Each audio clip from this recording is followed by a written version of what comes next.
Hello, कैसे हो सब खैरियत से हो? मैं कामरान ये अली रज़ा। अच्छा यार, एक और रिएक्शन वीडियो के साथ हाज़िर हैं। एक रिएक्शन बनाना है हमने। ये रिएक्शन वीडियो आज बनानी है हमने इंडिया वर्सेस पाकिस्तान की सिटीज़ जो है ना, उनमें कराची वर्सेस मुंबई का कंपैरिज़न है। तो उन पे बनानी है वीडियो, ठीक है? तो है ना, दोनों बहुत बड़े शहर। मुंबई इंडिया का बहुत बड़ा शहर है, कराची हमारा सबसे बड़ा शहर है। इकोनॉमी हब भी कहा जाता है हमारा। तो उस पे रिएक्शन बनाना, देखते हैं इस वीडियो में भाई साहब क्या कहते हैं। दोस्तों, मुंबई और कराची दोनों ही भारत और पाकिस्तान की इकोनॉमिक कैपिटल्स कहलाती हैं। ये तो सही है। अपने देश की जीडीपी का एक बड़ा हिस्सा है। दोनों ही शहर समुंदर के किनारे हैं, जिस वजह से समुद्री व्यापार में भी दोनों के बीच एक अच्छा कंपटीशन चलता रहता है। लेकिन कभी कभी मन में सवाल तो आता ही है कि इकोनॉमी में, रहने सहने में और खाने पीने में दोनों में कौन सा शहर बेहतर है। तो अगर आपको कभी ये सवाल परेशान कर रहा है तो बने रहिए वीडियो के अंत, क्योंकि आज हम इसी का विश्लेषण करने वाले हैं। वीडियो शुरू होने से पहले कराची ऐसे है, वैसे हमारा कराची, इनका मुंबई है, है। सेम वैसे ही है, समंदर। सुनो। सबसे पहले बात करते हैं कराची की, वो शहर जो पाकिस्तान के 95% फॉरेन ट्रेड के लिए जिम्मेदार है। कराची बिल्कुल में कई इंडस्ट्रीज हैं, जिस वजह से कराची की पॉपुलेशन 1.64 करोड़ है, जिसमें कम से बताइए, 20 लाख बंगाली, अब तो बहुत ज्यादा 1 हो गया। लाख अफगानी और 4 लाख अफगानी रोहिंग्या बहुत है, पठान ही और बहुत है। कराची की पॉपुलेशन में हर साल 2.27% की ग्रोथ देखने को मिलती है। बिल्कुल कराची के ग्रोथ। पास मुस्लिम वर्ल्ड का सबसे बड़ा शहर होने का खिताब भी है। कराची को 1729 में कुछ बलोच ट्राइब्स ने बसाया था 1729 और में इसे उन्होंने कालोची कहा। कारोची, वक्त पहला गुजरते नाम गुजरते कारोची। यहाँ का नाम बदलकर कराची हो गया। वही मुंबई भारत की जान है, न सिर्फ अपनी बड़ी बड़ी इंडस्ट्रीज और मोटे व्यापार के कारण, लेकिन इसलिए भी क्योंकि इसी शहर में पूरा बॉलीवुड बसता है। मुंबई में इस वक्त 2 करोड़ से भी ज्यादा लोग हाँ, रहते हैं, बॉलीवुड है सारा। जिनमें लगभग सभी धर्मों के लोग शामिल हैं। फिर वो 65.99% हिंदू हो या 20.65% मुस्लिम। मुंबई में बुद्धिस्ट और जैन पॉपुलेशन काफी है और इसके अलावा वहाँ 3.37% क्रिश्चियंस भी बसते हैं। मुंबई पहले आइल ऑफ बॉम्बे, कोलाबा, माहिम, पारेल और वर्ली समेत 7 अलग अलग आइलैंड्स में बटा हुआ था। जजीरे। हजारों सालों से कोली और आगरी समाज के लोग रहते थे। कोली। 2300 साल पहले मौर्य वंश के राज में मुंबई दुनिया तक बौद्ध और हिंदू धर्म का केंद्र हो गया और यहाँ से दुनिया के अलग अलग कोने तक लोग जाने लगे। 17वीं शताब्दी में पुर्तगालियों से लड़कर अंग्रेजों ने यहाँ कब्जा कर लिया और ब्रिटिश राज के अधीन आ गया। 1900 से बॉम्बे नाम मिला और 1995 के बाद इस शहर का नाम मुंबई है। मुंबई की पॉपुलेशन डेंसिटी आज के वक्त में 73,000 लोग प्रति स्क्वायर माइल है, मतलब और ये भारत के 70% समुद्री व्यापार का केंद्र है।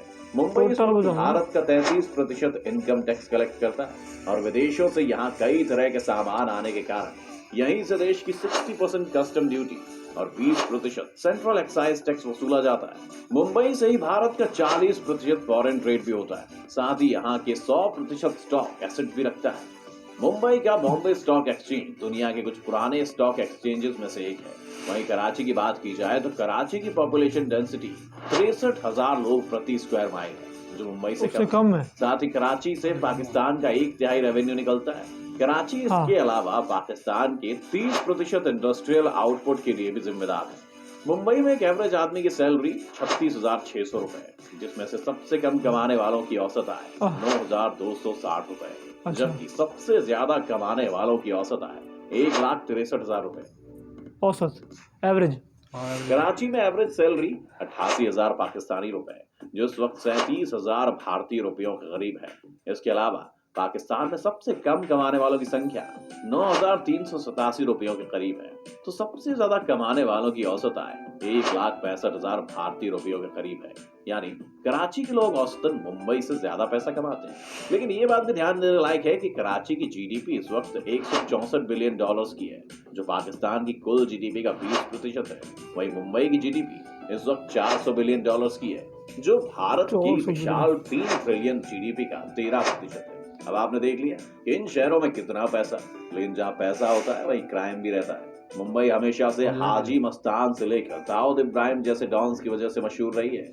मुंबई में ये कनेक्शन सड़क से लेकर बॉलीवुड की गुंडे होते हैं ना हमारे कराची में, स्ट्रीट क्रिमिनल्स बहुत ज्यादा। मुंबई में आखिरी कुछ सालों में सख्त हुए पुलिस प्रशासन ने काफी कामयाबी हासिल की है और अब मुंबई में इस तरह के डॉन्स का दिखना उतना आम नहीं है। इनमें से या तो कुछ मारे जा चुके या देश से बाहर हैं। लॉकडाउन में भी मुंबई क्राइम के मामले में नीचे गिरकर तीसरे स्थान पर आ गई थी और 2021 में तो मुंबई क्राइम के मामले में भारत के तीसरे से 5वें स्थान पर गिर गई। कराची में भी क्राइम का सीन कम नहीं था। छोटे मोटे चोरों से लेकर बड़े नामी डॉन्स एक वक्त पर कराची की सड़कों पर दिख जाते थे।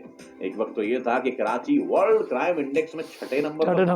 और ये आंकड़े बहुत पुराने नहीं है, 2014 के हैं। वैसे आज कराची में क्राइम को लेकर काफी सख्ती हुई है और उन्होंने कुछ वक्त तक काफी तेजी से इसे कम किया और 2020 में कराची छठे स्थान से गिरकर 103वें स्थान पर आ गया। हाल ही में हुई अफगानिस्तान घटना के बाद हालांकि वहां पर जिहादी ताकतों ने फिर से डेरा डाला है और लगातार पाकिस्तान की सरकार उनसे परेशान है। खैर, बीच बीच में लीक होती न्यूज की माने तो कराची के पास दाऊद इब्राहिम भी है। ये कौन? बहुत बड़ा डॉन है, आगे बढ़ते इंडिया में हुए था ना। अब बढ़ते हैं इन दोनों डॉन है बहुत शहरों बड़ा। की कल्चरल और सोशल वो साइड पर। तो मुंबई में आपको लोग गुजराती, मराठी, हिंदी और इंग्लिश बोलते मिलते हैं। इंग्लिश साथ ही यहाँ पर सभी धर्मों के धार्मिक स्थल मौजूद हैं और बिना किसी परेशानी के लोग अपने त्योहार मनाते हैं।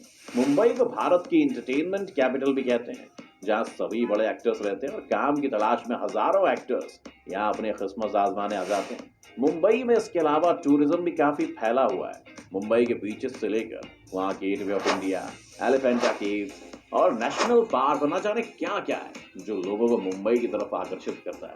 यहाँ हर गेटवे ऑफ साल इंडिया 7 यार लाख से ज्यादा टूरिस्ट देखे जाते हैं और देश भर की कुल टूरिस्ट स्पेंडिंग में अकेला मुंबई शहर ही 35.7% के लिए जिम्मेदार है। मुंबई के छत्रपति शिवाजी इंटरनेशनल एयरपोर्ट पर हर साल 4 करोड़ से ज्यादा लोगों की भीड़ देखी जाती है और इंदिरा गांधी इंटरनेशनल एयरपोर्ट के बाद ये भारत का दूसरा सबसे बिजी एयरपोर्ट है। कराची में आपको लोग उर्दू और इंग्लिश बोलते ज्यादा मिलेंगे और मक्का और मदीना के बाद तीसरा सबसे बड़ा मस्जिद कराची शहर में ही है।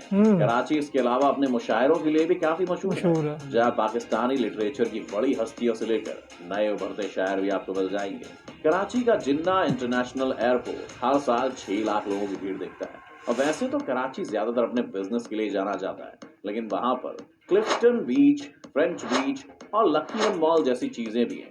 आपको बता दें कि लकी वन मॉल पूरे साउथ एशिया का सबसे बड़ा मॉल है। इसके अलावा वहां पर अंग्रेजों के दौर से चली आ रही मशहूर एम्प्रेस मार्केट लोग आते रहते हैं। कराची के बारे में जो एक और बात बहुत मशहूर है वो है यहाँ का खाना। कराची में आपकी बिरयानी और पाया से लेकर उत्तर बिरयानी तो बहुत बंगाली और मशहूर बिहारी है, थाली, स्टूडेंट बिरयानी। लेकिन खाने के मामले में मुंबई भी कम नहीं है, जहाँ मुंबई में आपको नॉर्थ से साउथ इंडियन हर तरह का कुजीन मिल जाएगा। वहीं मुंबई का पाव वहाँ की खासियत है, वहाँ का वड़ा पाव, मिसल पाव, ये और बहुत तरह इनका कोई होता है बड़ा पाव, मैं खा समोसे लोकल ट्रेन और मेट्रो की सुविधा जो भी कराची में नहीं है। साथ ही कराची का मौसम भी काफी गर्म रहता है, जहाँ मई के वक्त गर्मी 40 डिग्री सेल्सियस तक भी पहुंच जाती है। वहीं मुंबई की बात अगर की जाए तो मुंबई के इतिहास में सबसे गर्म दिन वहाँ तापमान 36 डिग्री तक पहुंचा था। अच्छा, और ज्यादातर वहाँ पर गर्मी नहीं रहती। तो ये थी दोनों शहरों के बारे में। मुंबई में गर्मी नहीं है। उम्मीद है आपको ये वीडियो देखकर मजा आया होगा। बिल्कुल, हमें कमेंट्स में जरूर बताएं और आपको जिंदगी भर किसी शहर में रहने का मौका मिले। वेरी नाइस इन्फॉर्मेशन थी, ठीक है, मज़ा आ गया, ठीक है ना। अच्छा भाई पूछ रहा था ये वड़ा पाव क्या होता है, यार किसी को पता हो तो कमेंट में बता देना वड़ा पाव क्या होता है। बार बार सुना है और वो उनका खिलाड़ी नहीं रोहित शर्मा, उसे भी बार बार कहते हैं वड़ा पाव, पता नहीं क्या है, पता नहीं क्या होता है। मुझे लगता है कि समोसा जिसे हम समोसा कहते हैं वही है। हाँ यही वड़ा पाव कहते हैं उनको। और कराची की भाई स्टूडेंट बिरयानी बहुत फेमस है, हमें तो बहुत ही ज़बरदस्त लगती है, ठीक है ना। और मुंबई के खानों का हमें इतना पता नहीं है। हाँ, वो तो आपको बताएं कौन से ज़बरदस्त खाने हैं और इंशाल्लाह कभी मौका मिले, मेरे तो बहुत अभी ड्रीम है कि इंडिया तो जाऊंगा कभी ना कभी तो अल्लाह ले ही जाएगा ना। मैं वैसे ही घूमने फिरने दुनिया देखने का शौक़ है, मैं पता नहीं सकती तुझे है, मुझे तो बहुत ज़्यादा। जाएंगे, कोई बात नहीं, जाएंगे, ठीक है सर, थैंक यू।